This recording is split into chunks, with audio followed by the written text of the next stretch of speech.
नमस्कार, मैं रिपोर्टर कपिल देव सिंह अपने चैनल में आपका स्वागत करता हूं। सबसे पहले तो सर, आप जफराबाद विधानसभा से रत्नाकर चौबे जी विधायक पद के प्रबल दावेदार, आप अपना कीमती समय निकाल करके हमारे चैनल में समय लिए, हमारे स्टूडियो में आपका बहुत बहुत धन्यवाद और स्वागत है। सर, आपसे मैं एक ही सवाल करूँगा।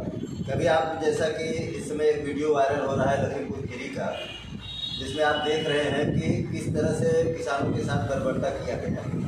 पीछे से गाड़ी उनके ऊपर चढ़ाते हुए, वो भी एक नहीं 3-3 गाड़ी थी। और अभी योगी आदित्यनाथ जी ने 45 लाख रुपए देने का वादा किया है और नौकरी देने का वादा किया है, जो कि अगर समाजवादी पार्टी इतना जगह जगह धरना प्रदर्शन या ये सब बात नहीं कर, शायद वो भी नहीं करते। लेकिन ये जो बर्बरता हुई है किसानों के साथ, इसके बारे में आप क्या कहना चाहेंगे? अपनी तरफ से, अपनी पार्टी की तरफ से 2 शब्द कहिए इस पर प्रकार करें। देखिए, आपको बहुत बहुत धन्यवाद है। भारतीय जनता पार्टी, यह बड़े षड्यंत्रकारी लोग हैं। इनकी उत्पत्ति ही अपराध जगत से हुआ। शुरू में जब इनकी उत्पत्ति हुई थी तो ये हिंदू और मुसलमान में लड़ा करके, दंगा फसाद करके ही इनके आरएसएस और बीजेपी और संघ लोगों की उत्पत्ति हुई है।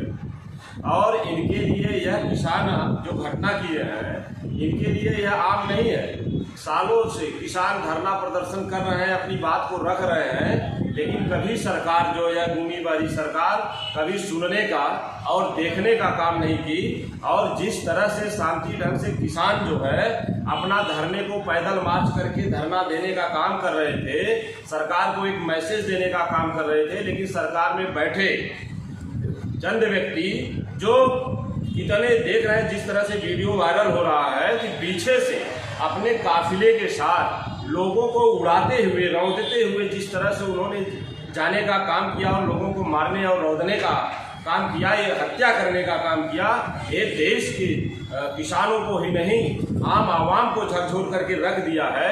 और जब से बीजेपी में, जब से योगी की सरकार बनी है, तब से अपराध, हत्याएं ये आम हो गई है, चरम सीमा पर हो गई है।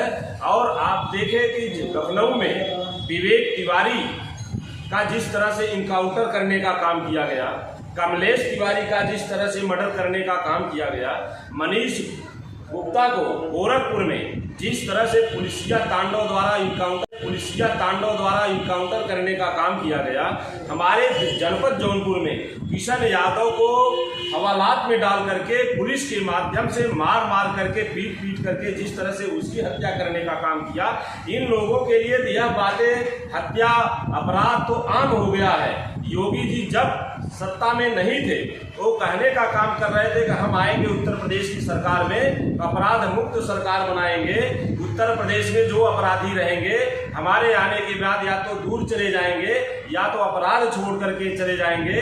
लेकिन जब से ये सत्ता में आए हैं, तब से अपराधी, इनके संरक्षण में अपराधी फल फूल रहे हैं और एक तरफ अपराधी अपराध कर रहे हैं, हत्या करने का काम कर रहे हैं, तो दूसरी तरफ पुलिस प्रशासन के लोग जो है हत्या, इनकाउंटर के माध्यम से हत्या करने का काम कर रहे हैं। पहले तो हमारी माताएं और बहनें असुरक्षित थी, देश का नौजवान असुरक्षित था, किसान असुरक्षित था, लेकिन अब तो इनके जो पार्टी के कार्यकर्ता हैं वह भी अपने आप को ठगा महसूस कर रहे हैं, असुरक्षित महसूस कर रहे हैं। मनीष गुप्ता वो भारतीय आरएसएस का ही कार्यकर्ता था। कमलेश तिवारी जो है लखनऊ में जिसको मारा गया, वो भी भारतीय जनता पार्टी और आरएसएस का ही कार्यकर्ता था। अब इनके लोग भी इनके अपराधी से और पुलिस तांडव से जो है यह इनकी हत्याएं की जा रही है, ये अपने आप को असुरक्षित महसूस कर रहे हैं। पहले बताइए, मनीष गुप्ता का क्या काम वहाँ पर गलती था? वो कौन अपराधी था जो जाकर के जो है पुलिस ने इनकाउंटर करने का काम किया? वो हमारे जो किसान आंदोलन में जो मौन धारण करके चलने का काम कर रहे थे, इनके जो है राजनीति में बैठे लोग, जो इनके जो है गुंडे लोग हैं, वो किस तरह से अपने गाड़ियों से रोंदते हुए, कुचलते हुए तमाम पत्रकारों का भी और तमाम किसानों का हत्या करने का काम किया। और जो है ये जो है सरकार में बैठे लोग आज तक उन अपराधियों को पकड़वा नहीं पाए और उनको दंड नहीं दे पाए। ये देश की बड़ी दुर्भाग्य है जो है कि ऐसे लोग, ऐसे षड्यंत्रकारी लोग, ऐसे अपराधी लोग, ऐसे गुंडे लोग जो आज उत्तर प्रदेश की सरकार में बैठे हुए हैं। हम आपके चैनल के माध्यम से ऐसी सरकार को, योगी सरकार को यह कहना चाहेंगे कि जल्द से जल्द ये अपराध को अंकुश नहीं लगा पा रहे हैं और इनको इस्तीफा दे देना चाहिए और जा करके अपने मठ में बैठ जाना चाहिए। ये साधु सन्यासियों के बस का जो सत्ता चलाना नहीं है, इनको जा करके पुनः वह सरंगी और गुदरी लेकर के अपने मठ में बैठ करके और अपने जो संत का काम है उसको करना चाहिए। इनके सरकार में संत भी सुरक्षित नहीं है। जिस तरह से नरेंद्र गिरी जी का इलाहाबाद में हत्या करने का काम किया गया, अब तो साधु फकीर जी का इलाहाबाद में हत्या करने का काम किया गया, अब तो साधु फकीर, सन्यासी, किसान, नौजवान, छात्र, व्यापारी कोई भी सुरक्षित नहीं है। इनको नैतिकता के आधार पर इस्तीफा दे देना चाहिए। सर, वहाँ जो पीड़ित किसान हैं, जिनके परिवार के लोग वहाँ पर शहीद हुए हैं, हम तो उनको शहीद की गिनती देंगे। आज उनके परिवार के लोग रो रहे हैं, क्या हम लोगों को न्याय मिलेगा? अरे भाई, एक समाजवादी पार्टी ही एक ऐसी सरकार, समाजवादी पार्टी के राष्ट्रीय अध्यक्ष माननीय अखिलेश यादव जी हैं जो पीड़ित परिवार के यहाँ पहुँचने का काम करते हैं और उन्हीं के पहुँचने के वजह से जब वो संज्ञान में लेते हैं तब भारतीय जनता पार्टी के लोगों के कान में जू रेंगने का काम करता है। नहीं, तमाम हत्याएं होती हैं। मनीष गुप्ता की पत्नी बिलख रही थी, चिल्ला रही थी, रो रही थी, लेकिन किसी ने उसके आंस को पोंछने का काम नहीं किया।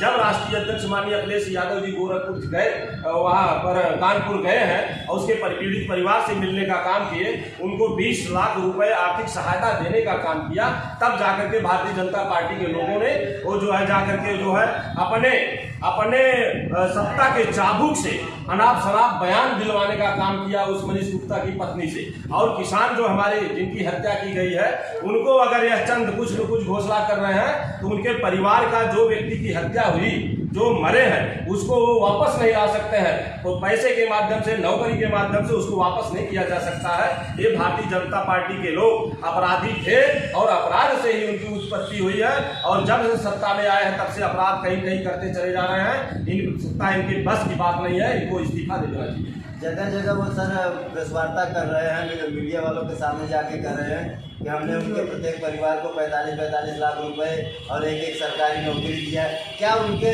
जख्म पे ये मरहम का काम करेगा? अरे भाई, जो व्यक्ति अब इस दुनिया से चला गया, वह व्यक्ति रहता तो अपने परिवार को किस तरह का सुख सुविधा देता। वह योगी जी, वह नौकरी के माध्यम से, वह पैसा के माध्यम से क्या उसकी पूर्ति हो सकती है? हम अगर मर जाएं तो हमारे घर पर करोड़ों रुपया चला जाए तो मैं रत्नाकर चौबे क्या अपने परिवार को वापस मिलूंगा? आप अपने परिवार को वापस मिल सकते हैं? योगी जी वहीं मार दिए जाएं तो क्या योगी जी पुनः अपने परिवार के लिए मिल सकते हैं क्या? तमाम भारतीय जनता पार्टी का जो व्यक्ति उस लोगों को कुचलने का काम किया, हत्या करने का काम किया, अगर उसी को सूली पर चढ़ा दिया जाए तो क्या वह लोग अभी वापस आ सकते हैं क्या?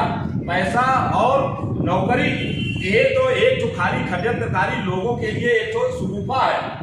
अगर उनके दर्द हो, हम उन किसानों के परिवार वालों को आप हमारे चैनल के माध्यम से या अपने यूपी की जनता या अपने देश की जनता को संदेश? हाँ, तो अपने तरफ से, हमारे समाजवादी पार्टी की तरफ से, जनपद जौनपुर की तरफ से वो जो मृतक परिवार हैं उनके प्रति शोक संवेदना व्यक्त करते हैं। ईश्वर इस दुखद घड़ी को सहन करने की उनकी शक्ति प्रदान करें और पूरा समाजवादी पार्टी, पूरे उत्तर प्रदेश की समाजवादी पार्टी, माननीय राष्ट्रीय अध्यक्ष अखिलेश यादव जी, सब लोग उनके इस दुखद घड़ी में उनके साथ हैं, उनके सहयोग में खड़े हैं। हर ढंग से हम लोग उनकी मदद के लिए तैयार हैं। धन्यवाद सर। तो देखा आपने, हमने जफराबाद विधानसभा के प्रबल दावेदार विधायक पद के प्रत्याशी रत्नाकर चौबे से बातचीत किया और बहुत अच्छी बात उन्होंने कही कि किसानों के साथ जो ये बर्बरता हुआ है उसके लिए समाजवादी पार्टी हमेशा खड़ी रहेगी और भविष्य में अगर जब भी 2022 के चुनाव में अगर जनता का मूड बदलता है, 2022 में माननीय अखिलेश यादव जी का सरकार बनता है उत्तर प्रदेश में, तो जो अन्याय उनके साथ हुआ है, जो अभी तक न्याय नहीं हो पाया है, उस पर 100% 100% खरा उतरने की प्रयास करेंगे। इसी के साथ मैं रिपोर्टर कपिल देव सिंह, मड़िया हूँ, जौनपुर।